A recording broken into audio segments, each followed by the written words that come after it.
രാവിലെ തന്നെ എൻ്റെ അച്ഛൻ്റെ വിളി, അമ്മൂടെ ഓടി വായോ എന്താണാവോ എന്ന് പേടിച്ചിട്ട് ഞാൻ ജനലും വാതിലൊക്കെ തുറന്ന് താഴത്തോട്ട് നോക്കിയിട്ടോ. നോക്കിയപ്പോഴാണ് അച്ഛൻ പറയുന്നത്, വേഗം വായോ, ഒരു സംഭവം വീഡിയോ എടുക്കാനുണ്ടെന്ന് പറഞ്ഞു കേട്ടോ. അപ്പോൾ പോയി നോക്കിയപ്പോൾ നമ്മളെ നിരാശപ്പെടുത്താതെ ഭാഗ്യമുണ്ടെങ്കിൽ മാത്രം കിട്ടുന്നൊരു സംഭവമാണ് കേട്ടോ നമ്മുടെ നാട്ടിൻ പുറത്തെ കൂണ്. അപ്പോൾ അത് അച്ഛനും അമ്മയ്ക്കും ആ ഒരു സമയമാകുമ്പോൾ അറിയാം. അച്ഛമ്മ ഉള്ള കാലത്ത് അച്ഛമ്മയായിരുന്നു കേട്ടോ പോയി നോക്കിയിരുന്നത്. അപ്പോൾ നമ്മളാണെങ്കിൽ കാണാൻ വൈകി കേട്ടോ. 2 ദിവസം മുൻപ് ആള് വിരിഞ്ഞ് വന്നിട്ടുണ്ട്. അപ്പോൾ വിരിഞ്ഞത് നമ്മൾ പൊട്ടിക്കാൻ വൈകിയതുകൊണ്ടാണ്, മൊട്ടാണ് ശരിക്ക് നമ്മൾ എടുക്കുക കേട്ടോ. അപ്പോൾ ഇത് എല്ലാവരും മുതിർന്നവരൊക്കെ ചോദിച്ചിട്ട് മാത്രം കൂണൊക്കെ പൊട്ടിക്കുക. എല്ലാ കൂണും നമുക്ക് ഭക്ഷ്യയോഗ്യമല്ല കേട്ടോ.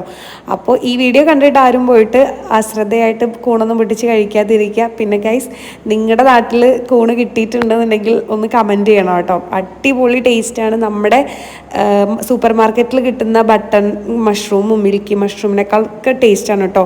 എനിക്കങ്ങനെയാണ് തോന്നിയിട്ടുള്ളത്. ചിലർക്ക് തിരിച്ചുമായിരിക്കാം. അപ്പോൾ വീഡിയോ ഇഷ്ടപ്പെട്ടാൽ ഒന്ന് സബ്സ്ക്രൈബ് ചെയ്യണം കേട്ടോ ഗൈസ്, മറക്കാതെ സബ്സ്ക്രൈബ്.